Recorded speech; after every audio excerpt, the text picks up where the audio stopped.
السلام علیکم ورحمۃ اللہ وبرکاتہ۔ ان الحمد للہ نحمده ونستعینه ونستغفره ونؤمن به ونتوکل علیہ ونعوذ باللہ من شرور انفسنا ومن سیئات اعمالنا من يهده الله فلا مضل له ومن يضلل فلا هادي له واشهد ان لا اله الا الله واشهد ان محمدا عبده ورسوله اما بعد۔ محترم ناظرین کرام، میرے بھائیوں، دوستوں، بزرگوں، عزیزوں، ساتھیوں اور میری اسلامی ماں اور بہنوں، آپ کے پوچھے گئے سوالات کے جوابات کی یہ لائیو تیسری نشست ہے۔ آج بھی آپ کے پوچھے گئے سوالات کے جوابات دیے جائیں گے قرآن و سنت کی روشنی میں۔ بس اتنی گزارش ہے کہ دوسروں کو اس پروگرام سے جوڑ دیں، شیئر کر دیں۔ اگر آپ نہ بھی موجود رہنا چاہتے ہوں، بزی ہوں، تو دوسروں کو جوڑنے کے بعد یہاں سے ہٹیں۔ کل ایک بات کہتے رہ گئی کہ میں یہاں سے شروع کرتا ہوں۔ مشکل یہ ہے کہ آج کل موبائل اور انٹرنیٹ کی وجہ سے ہم ہر چیز کے آداب کا لحاظ رکھتے ہیں، لیکن سونے کے آداب کا لحاظ نہیں رکھتے۔ بستر پر جاتے ہیں اور ہاتھ میں موبائل لیے اور وہی سب سنتے سنتے الٹا سیدھا اور جو بھی ہو اور ایسے ہی سو جاتے ہیں۔ سونے کے جو آداب ہیں بہت اہم آداب ہیں، بڑی ضرورت ہے اس کا ہم لحاظ نہیں کرتے ہیں۔ اتنے فضائل ہیں، ان کی اتنی اہمیت ہے۔ تو آئیے ہم آج سونے کے آداب کا پہلے ذکر کرتے ہیں، اس کے بعد باقی باتیں بعد میں۔ سونے کے آداب میں سے پہلا ادب یہ ہے کہ باوضو سوئیں۔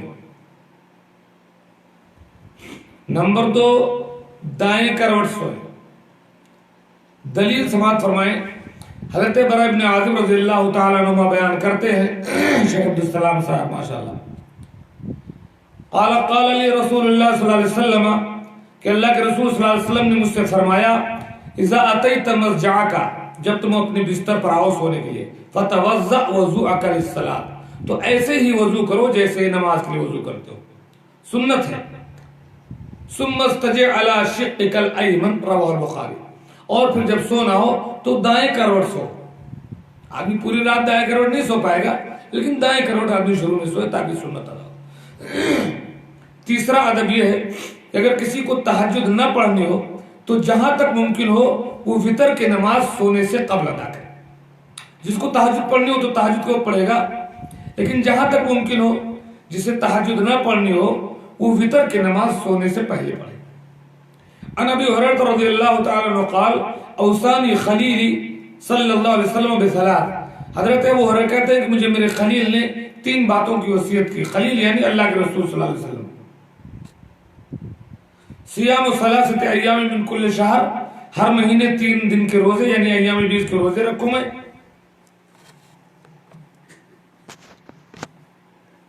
ورکعتي الضحى، اور چاشت کی 2 رکعتیں۔ وان اوتر قبل ان انام، اور اس بات کی بھی وصیت کی کہ میں سونے سے پہلے وتر پڑھا کروں۔ رواہ البخاری، یہ حدیث بھی بخاری کی ہے۔ چوتھا ادب یہ ہے کہ بستر کو جھٹک کر کے سوئیں۔ بستر کو جھٹکنے اور جھاڑنے کے بعد سوئیں۔ فقد روى البخاری عن ابي هريره رضي الله تعالى عنه قال قال النبي صلى الله عليه وسلم اذا اوى الى احدكم الى فراشه فلينفض فراشه بداخل ازاره، جب تم میں کا کوئی اپنے بستر پر آئے تو اپنے ازار کے داخلی حصے سے بستر کو جھاڑ دے، کسی بھی چیز سے جھاڑ دے۔ فانه لا يدري ما خلفه عليه، کیونکہ اسے پتہ نہیں کہ اس کے پیچھے کیا ہے، کوئی موذی چیز ہو، کوئی گندگی ہو، کوئی نقصان دہ چیز ہو، اس لیے بستر کو جھٹک کر کے تب سوئے۔ یہ چوتھا ادب ہو گیا۔ 5واں ادب یہ ہے کہ دعا پڑھ کر کے سوئیں، اللہم بسمک اموت واحیا۔ ان حذیفہ رضی اللہ تعالیٰ عنہ قال، حضرت حذیفہ بیان کرتے ہیں کہ اللہ کے نبی صلی اللہ علیہ وسلم کان نبی صلی اللہ علیہ وسلم اذا اخذ مضجعہ من اللیل، اللہ کے نبی صلی اللہ علیہ وسلم جب رات میں سوتے تھے، وضع یدہ تحت خدہ، اپنے ہاتھ کو اپنے گال کے نیچے رکھتے تھے، ثم یقول، پھر کہتے تھے، اللہم بسمک اموت واحیا، اے اللہ میں تیرے نام سے مرتا ہوں، تیرے نام سے جیوں گا۔ وَإِذَا اسْتَيْقَظَ، اور جب بیدار ہوتے تھے صبح میں تو کہتے الحمدللہ الذی احیانا بعد ما اماتنا وإلیہ النشور، رواہ البخاری۔ یہ پانچواں ادب ہو گیا۔ چھٹا ادب یہ ہے سونے کا، تین تین بار قل هو اللہ احد، قل اعوذ برب الفلق، قل اعوذ برب الناس پڑھ کر کے اپنے ہاتھوں پر اس طریقے سے پھونک مارے اور پورے بدن پر آگے سے لے کر کے جہاں تک ہاتھ پہنچے اس پر مل لیں۔ فقد روى البخاری عن عائشہ ان النبی صلی اللہ علیہ وسلم كان اذا آوى الى فراشه، اللہ کے نبی جب اپنے بستر پہ آتے تھے، كل ليلة، ہر رات، جمع كفيه ثم نفث فيهما فقرأ فيهما قل هو الله احد، تو آپ اپنی ہتھیلی کو اکٹھا کر کے قل هو الله احد، قل رب الفلق، قل رب الناس پڑھتے تھے 3 بار، اور پھر اس میں پھونک مار کر کے پھر اپنے پورے بدن پر مل لیتے تھے۔ یہ حدیث بخاری کی ہے۔ تو چھٹا ادب یہ ہے کہ 3 بار قل هو اللہ، قل رب الناس، قل رب الفلق پڑھ کر کے اور اپنے ہاتھ پر اس طرح کر کے پورے بدن پر مل لیں۔ 7واں ادب یہ ہے 33 بار سبحان اللہ، 33 بار الحمدللہ اور 34 بار اللہ اکبر کہیں سونے سے پہلے۔ عن علی ان فاطمہ علیہ السلام اشتکت ما تلقى من الرحى مما تطعن، حضرت عائشہ علی بیان کرتے ہیں کہ حضرت عائشہ اللہ کے نبی صلی اللہ علیہ وسلم کے پاس آئیں یہ شکایت لے کر کے جو ہے آٹا پیسنے کی وجہ سے ان کو مشقت ہوتی ہے۔ فبلغها ان رسول اللہ آتا بسبین، حضرت عائشہ کو پتہ چلا کہ اللہ کے نبی کے پاس کچھ غلام آئے ہیں، تو کوئی غلام مانگلوں میں خدمت کے لیے۔ فاتته تسأله خادما، آئیں تاکہ کوئی خادم مانگ لے۔ فلم توافقوا، اللہ کے رسول گھر پہ نہیں تھے۔ فذکرت لعائشہ، حضرت عائشہ سے کہہ کر کے چلی گئیں۔ فجاء النبی صلی اللہ علیہ وسلم، جب اللہ کے نبی صلی اللہ علیہ وسلم آئے، ذکرت عائشہ ذالک، اللہ کے نبی صلی اللہ علیہ وسلم سے حضرت عائشہ نے اس بات کا ذکر کیا، تو کہتے حضرت فاتانا، تو اللہ کے نبی صلی اللہ علیہ وسلم ہمارے گھر آئے اور ہم اپنا بستر لے چکے تھے۔ اللہ کے نبی صلی اللہ علیہ وسلم جب ہم اٹھنے لگے تو آپ نے فرمایا کہ اپنی جگہ رکے رہو۔ پھر آپ نے فرمایا الا ادلکم علی خیر مما سألتماہ، جو چیز تم نے مانگی ہے خادم تھکان کی وجہ سے، کیا میں اس سے بہتر تم کو نہ بتا دوں جو خادم کی ضرورت تمہاری پوری کر دے اور تمہاری تھکان دور ہو جائے؟ اذا اخذت مضاجعکما، جب تم اپنے بستر پر آؤ، فکبر اللہ 34، 34 بار اللہ اکبر کہو، وحمد 33، اور 33 بار سبحان اللہ کہو، وسبح 33، اور 33 بار سبحان اللہ کہو، 33 بار الحمدللہ کہو، اور 34 بار اللہ اکبر کہو۔ فذلک خیر لکم مما سألتماہ، یہ تمہارے لیے اس چیز سے بہتر ہے جو تم نے ہم سے مانگا ہے۔ اس حدیث کو امام بخاری نے روایت کیا۔ تو 7واں ادب یہ ہے کہ 33 بار سبحان اللہ الحمدللہ اور 34 بار اللہ اکبر پڑھ کر تب سوئیں۔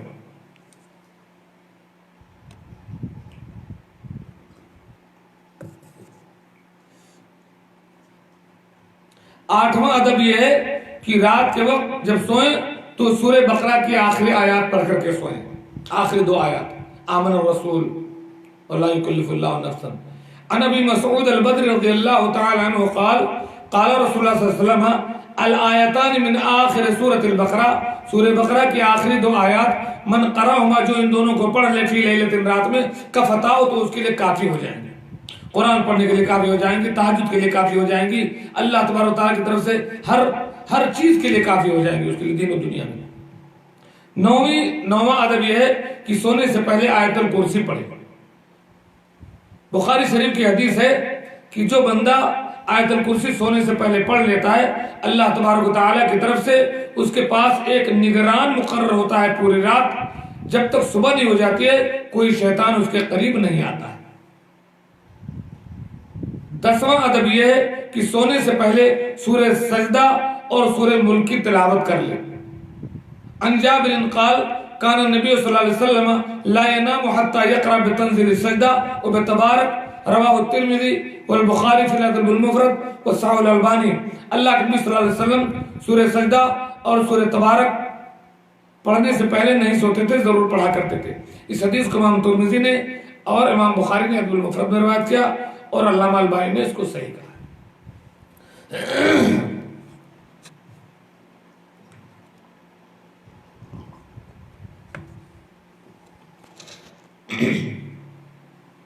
اب آتے ہیں اپنے دوسرے سوال کی طرف کہ ایک عورت جو حمل سے ہے یا دودھ پلا رہی ہے، عام حالات تو آپ جانتے ہیں، اگر وہ ٹھیک ٹھاک ہے، صحت مند ہے، بچے کو نقصان نہیں ہے، روزہ رکھے گی، ٹھیک ہے۔ اور البتہ اگر وہ عورت کمزور ہے، حالت حمل میں یا حالت رضاعت میں اس کے روزہ رکھنے سے اس کی صحت متاثر ہوتی ہے، بیمار پڑ جاتی ہے، اس کے بچے کو نقصان پہنچ سکتا ہے، دودھ نہیں ہوتا ہے، یا اس کی صحت خراب ہوتی ہے، یا حمل کے حالت میں بچے کو نقصان ہے یا اس کو نقصان ہے، اگر ایسے حالات آتے ہیں، اور خاص کر ایسی عورتیں جو مسلسل حمل اور رضاعت سے گزرتی ہیں، 9 مہینہ حمل ہے، بچہ جنا، پھر 1.5 سال 2 سال وہ دودھ پلاتے ہیں، پھر اس کے بعد دوسرا بچہ ہوتا ہے، کئی عورتوں کے تو 2 سال دودھ بھی نہیں پلا پاتے، سال بھی نہیں پورا پاتا، 1.5 سال بھی نہیں پورا ہو پاتا، تو پھر دوسرا بچہ ہو جاتا ہے۔ تو ایسی عورتوں کے لیے جو حالت حمل اور رضاعت سے گزریں اور پھر ان کو موقع نہیں مل پاتا ہے کہ وہ کب قضا کریں، اور وہ کمزور بھی ہیں، تو ان کے لیے کیا حکم ہے؟ ایسے حاملہ اور مرضع عورت جس کا میں نے ابھی ذکر کیا کہ وہ کمزور ہے، اس کے بدن کو یا اس کے بچے کے بدن کو نقصان پہنچتا ہے، اور پھر اس کو مسلسل ولادت اور رضاعت سے گزرنا پڑتا ہے، تو ایسی عورت اس مریض کے حکم میں ہے جو دائمی مریض ہے، جس کو کبھی شفا نہیں ملتی، اس بوڑھے کے حکم میں ہے جو روزہ نہیں رکھ سکتا، تو ان لوگوں کا حکم یہ ہے کہ وہ ہر روزے کے بدلے ایک مسکین کو کھانا کھلائیں گے۔ تو ایسی عورت، ایسی حاملہ اور مرضعہ جو ان مشکلات کا شکار ہو، علماء کے فتاوے کے مطابق میں نے ٹھیک ٹھاک تحقیق کر لیا، الحمدللہ دیکھ لیا ہے، مسائل دیکھ لیے ہیں، علماء سے سوال کر لیا ہے، اپنے ساتھیوں سے پوچھ لیا ہے، اپنے اساتذہ سے سوال کر لیا ہے، ان سارے بحث اور چھان بین سے یہی بات راجع ہوتی ہے کہ ایسی مشکل گزارنے والی عورت روزہ نہیں رکھے گی، نہ قضا کرے گی، کیونکہ اس پاس قضا کا وقت نہیں، وہ ہر روزے کے بدلے ایک مسکین کو کھانا کھلائے گی۔ یہ جو ہے مضامین فیضی میں بھی یہ بات لکھی ہوئی ہے جو مکتبہ فہیم سے چھپی ہے، اور جو ہے عبداللہ ابن عمر ابن عباس وغیرہ کا بھی یہی فتویٰ ہے۔ اور میں نے کل شیخ صلاح الدین مقبول احمد حفظہ اللہ سے سوال کیا تھا، انہوں نے بھی یہی جواب دیا ہے۔ اپنے عزیز ساتھی جو بڑے قابل خاتم ہمارے عبدالحادی صاحب جو احسا میں داعی ہیں، ان سے بھی میں نے یہی سوال کیا، انہوں نے بھی یہی جواب دیا ہے، اور تقریباً تمام لوگوں کا یہی جواب ہے کہ کیونکہ ایسی عورت کے پاس موقع ہی نہیں تو آپ دوسرا جواب کیا دیں گے؟ تو اس کا جواب یہی ہے کہ وہ عورت روزہ نہیں رکھے گی، بلکہ ہر روزے کے بدلے ایک مسکین کو کھانا کھلائے گی۔ یہ مسئلہ بہت اہم ہے اور اس کو جاننے کی ضرورت ہے۔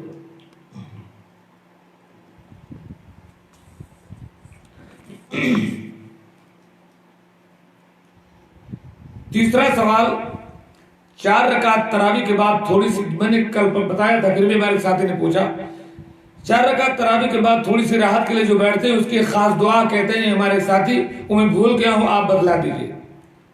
تو میں ان کو جواب دیتا ہوں کہ میرے بھائی 4 رکعت تراویح کے بعد جو آپ بیٹھتے ہیں اس کے لیے کوئی خاص دعا نہیں ہے۔ اب آپ بھولے ہیں تو غلطی سے ہوئی، آپ کو کوئی خاص دعا نہیں ہے، وقت ہے، کوئی بھی ذکر و اذکار کیجئے، کوئی بھی دعا کیجئے، کوئی حرج نہیں۔ چوتھا سوال ہے، قرآن مجید کے علاوہ اس کے کیا نام ہیں اور ان کا یہ نام کیوں ہے، اس کا معنی کیا ہے؟ قرآن مجید کے علاوہ اور کئی نام ہیں، القرآن، الفرقان، الکتاب، الذکر۔ قرآن کے معنی ہے کلام، گفتگو اور بات چیت، اور پھر اس کا ایک معنی ہے جمع کرنے والی کتاب کے، کیونکہ اس میں دنیا اور آخرت کی کامیابی کے سارے طریقے، سارے مسائل، اصول سب جمع کر دیے گئے، اس لیے اس کا نام ہے قرآن۔ اللہ تعالیٰ ارشاد فرماتا ہے، شہر رمضان الذی انزل فیہ القرآن، رمضان مبارک مہینہ جس میں ہم نے قرآن اتارا، یہ قرآن ایک نام ہے۔ دوسرا ایک نام ہے اس کا فرقان، جس کے معنی ہوتا ہے حق اور باطل، جھوٹ اور سچ، جنت اور جہنم کے راستے میں فرق کرنے والی، واضح کرنے والی، بتانے والی۔ اللہ تعالیٰ فرماتا ہے، تبارک الذی نزل الفرقان علی عبدہ لیکون للعالمین نذیرا، بابرکت ہے وہ ذات جس نے فرقان اتارا اپنے بندے پر تاکہ وہ لوگوں کو ڈرانے والا بن جائے۔ تیسرا نام ہے اس کا الکتاب، کتاب کے معنی ہوتا ہے لکھی ہوئی چیز، جو چیز لکھی ہوئی ہے بین دفتین۔ اللہ فرماتا ہے الحمدللہ الذی انزل علی عبدہ الکتاب، تمام تعریف اس اللہ کے لیے جس نے اپنے بندے پر الکتاب اتارا یعنی قرآن، وَلَمْ يَجْعَل لَّهُ عِوَجًا، اور اس میں کوئی کجی نہیں بنائی۔ چوتھا نام ہے اس کا الذکر، کہ مانے نصیحت اور یاد رکھنے کی چیز۔ اللہ تعالیٰ فرماتا ہے اِنَّا نَحْنُ نَزَّلْنَا الذِّكْرَ وَإِنَّا لَهُ لَحَافِظِينَ، ہم نے ہی اس ذکر کو اتارا ہے اور ہم اس کی حفاظت کرنے والے ہیں۔ تو یہاں ذکر قرآن کو کہا گیا۔ اس کے علاوہ کچھ اس کے صفاتی نام ہے، جیسے تنزیل کے معنی اتارنا، اتاری ہوئی چیز، وَإِنَّهُ لَتَنزِيلُ رَبِّ الْعَالَمِينَ، یہ رب العالمین کی طرف سے اتاری ہوئی چیز ہے۔ نزل بہ الروح الامین، اس کو روح الامین لے کر کے اترے ہیں۔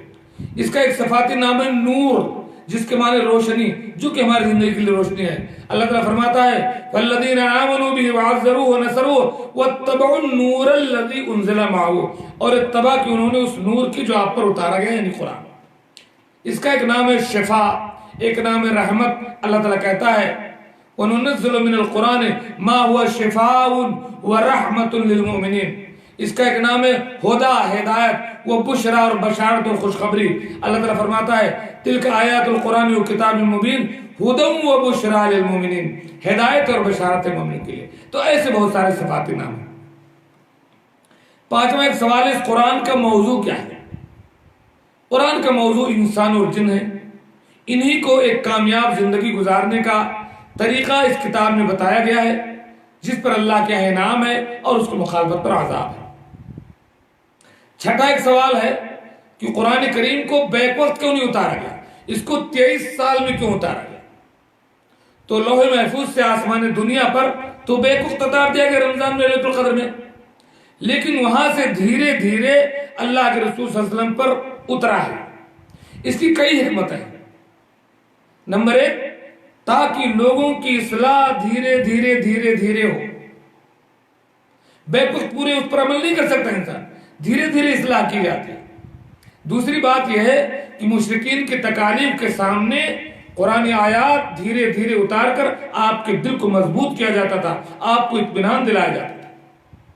تیسری بات یہ ہے کہ وحی کے وقت نبی کریم صلی اللہ علیہ وسلم کو بہت تکلیف ہوتی تھی۔ ایک راوی بیان کرتے ہیں کہ اللہ کے نبی صلی اللہ علیہ وسلم پر ایک بار وحی اتر رہی تھی اور آپ کی ران میری ران پر تھی، ایسا لگتا تھا کہ میری ران ابھی پھٹ جائے گی۔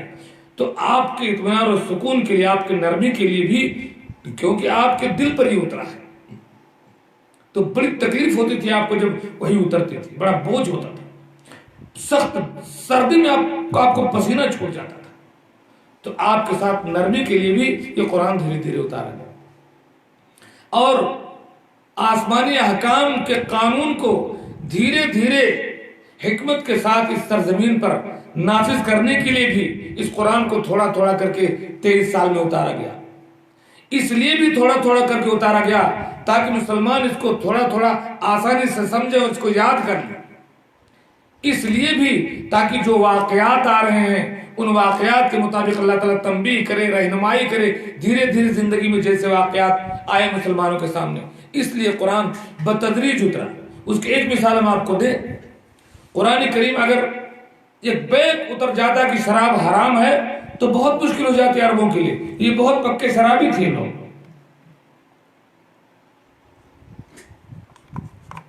اس لیے پہلے آیت اترتی ہے کہ شراب اور جوا ان دونوں کا نقصان نفع سے زیادہ ہے، اتنا کہہ کر کے چھوڑ دیا، اور ایک ذہن بنایا گیا کچھ دنوں تک تاکہ لوگ سوچیں کہ یہ نقصان دہ چیز ہے۔ ذہن خراب ہو جاتا ہے، لوگ ایک دوسرے کو قتل کر دیتے ہیں، مارتے ہیں، گالی دیتے ہیں، یہ ذہن بنایا گیا کہ اس میں نقصان ہے۔ لوگوں کا تھوڑا تھوڑا ذہن بن گیا، پھر نماز فرض ہوئی تو نماز میں بھی لوگ شراب پی کر کے آ جاتے تھے کبھی کبھی کئی لوگ، اور پھر پتہ نہیں کیا کیا بڑبڑاتے ہوں گے۔ تو دوسرا حکم نازل ہوا لا تقربوا الصلاة وانتم سکارى، کم سے کم نماز کی حالت میں نشے میں نہ آیا کرو۔ 5 وقت نماز ہے تو اس وقت شراب نہ پیو۔ تو وہاں لوگوں نے دھیرے دھیرے چھوڑا۔ اللہ تعالیٰ ایک دھیرے دھیرے ایک بیگ نہیں چھوڑ سکتے تھے، عادتیں دھیرے دھیرے اللہ تعالیٰ نے اچھی تربیت کی۔ اللہ نے فرمایا ادبنی ربی فاحسن تادیبی، اور اس کے بعد مدینے میں آخری حکم نازل ہوا کہ شراب حرام ہو گئی ہے، پھر لوگوں نے مٹکے توڑ دیے، گلے میں جو شراب تھی اس کو پھینک دیا۔ یہ کہنے کا مقصد یہ کہ تدریج ہے تاکہ دھیرے دھیرے لوگ قانون کو سمجھ جائیں، دھیرے دھیرے اس پر عمل کرنے کے لیے۔ اس لیے قرآن کو اللہ تعالیٰ نے آسمان دنیا سے اللہ کے نبی پر 23 سال کی مدت میں اتارا، ضرورت کے مطابق۔ سوال نمبر 7، اگر گھر پر تراویح پڑھیں تو باجماعت پڑھیں یا فردن فردن؟ گھر پر پڑھیں گے اور گھر پر ہی پڑھنا ہے آپ کو، جماعت سے پڑھنا افضل ہے۔ اگر میاں بیوی صرف ہیں تو میاں آگے ہو جائیں گے اور بیوی پیچھے کھڑی ہو جائے گی، اس طریقے سے۔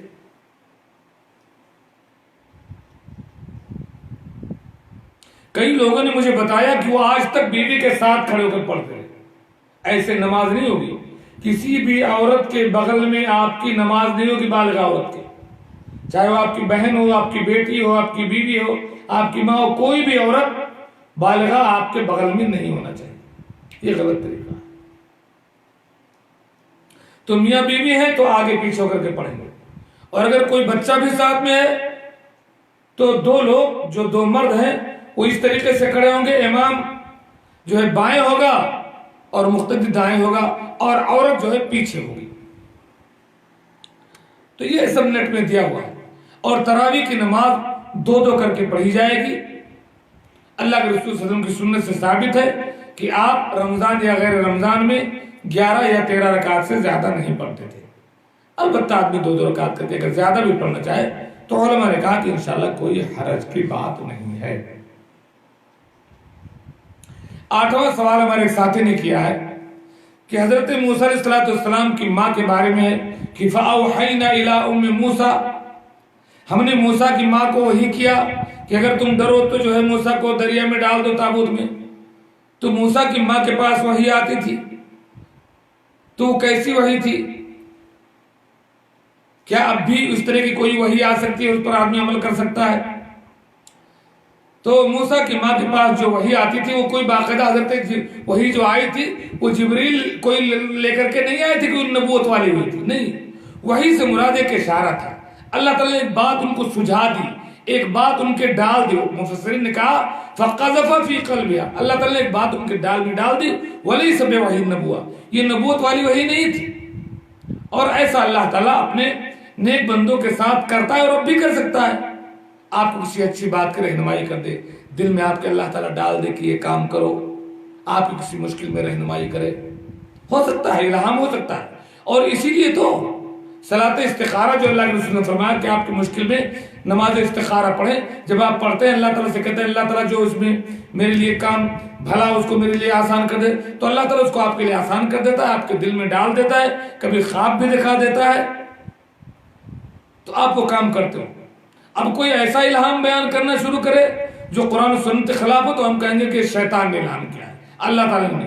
اللہ تعالیٰ ایسا کوئی الہام، ایسا کوئی خواب نہیں دکھائے گا جو شریعت کے خلاف ہو۔ شریعت مکمل ہو گئی اللہ کے رسول صلی اللہ علیہ وسلم کے دور میں، اب اس کے خلاف کوئی بات آ کر کے کہے کہ میں نے خواب میں ایسا دیکھا، میرے دل میں اللہ تعالیٰ نے یہ بات ڈالی، تو وہ جھوٹا ہے، وہ شیطان کا بندہ، اللہ کا بندہ نہیں۔